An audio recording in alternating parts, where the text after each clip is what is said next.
Rodrigo is Blue Toad, and Rich Amtower is Yellow Toad.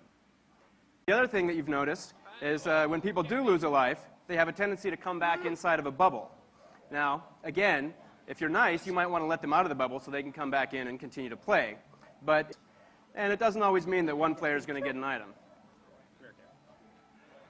Now, I think we've already seen one player lose a life, and that's two. You're seeing a couple of new features here. The first, you can pick up and carry other players. Now, if you're cooperatively minded, you can do that to help save them from those enemies or those pits. If you have other things in mind, you might want to throw them at those enemies or those pits.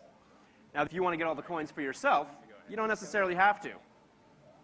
You'll notice that the game does include many of the classic trappings, warp pipes, hidden areas, lots of coins to collect.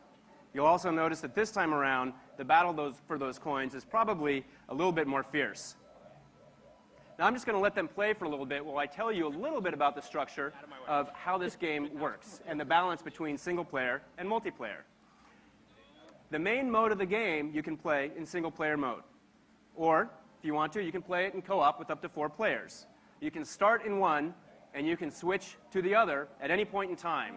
So if you happen to find a particularly hard level, you can call your friends over for help. What you see here is another new item. This is the propeller suit. If I had one of those, I'd be wearing it every day. That thing is sweet. Quick little shake of the Wii remote will shoot you high up in the sky, and you'll slowly drift back down.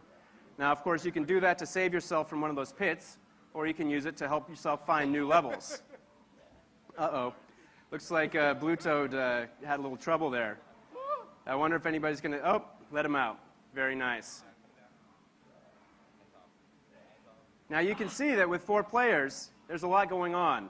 The screen is nice enough that it'll pan out to a much wider view when people spread out. But if the player at the lead goes a little bit too fast, you may find that if you're at the back, you get wiped off screen. Stop that. You'll also find some nice use of hidden areas, pipes and things like that as well. And I think at this point we're probably getting closer to the end of the game, or at least the end of this level at any rate. Yes, sliding, more propeller suits, and here we get to the end of the level. Oh, Luigi. Now, as soon as one player touches the flagpole, the others have about 3 seconds for them to grab on if they want to get any bonus points. And at the end of every level, you get a nice tally. It shows you how many coins you collected, how many enemies you stomped, tallies up all your bonus points, and gives you a ranking. So let's see how things panned out here. Well, looks like first place goes to Rich, second place to Luigi, always the underdog. Third goes to JC as Blue Toad, and Cammie, looks like you came in fourth.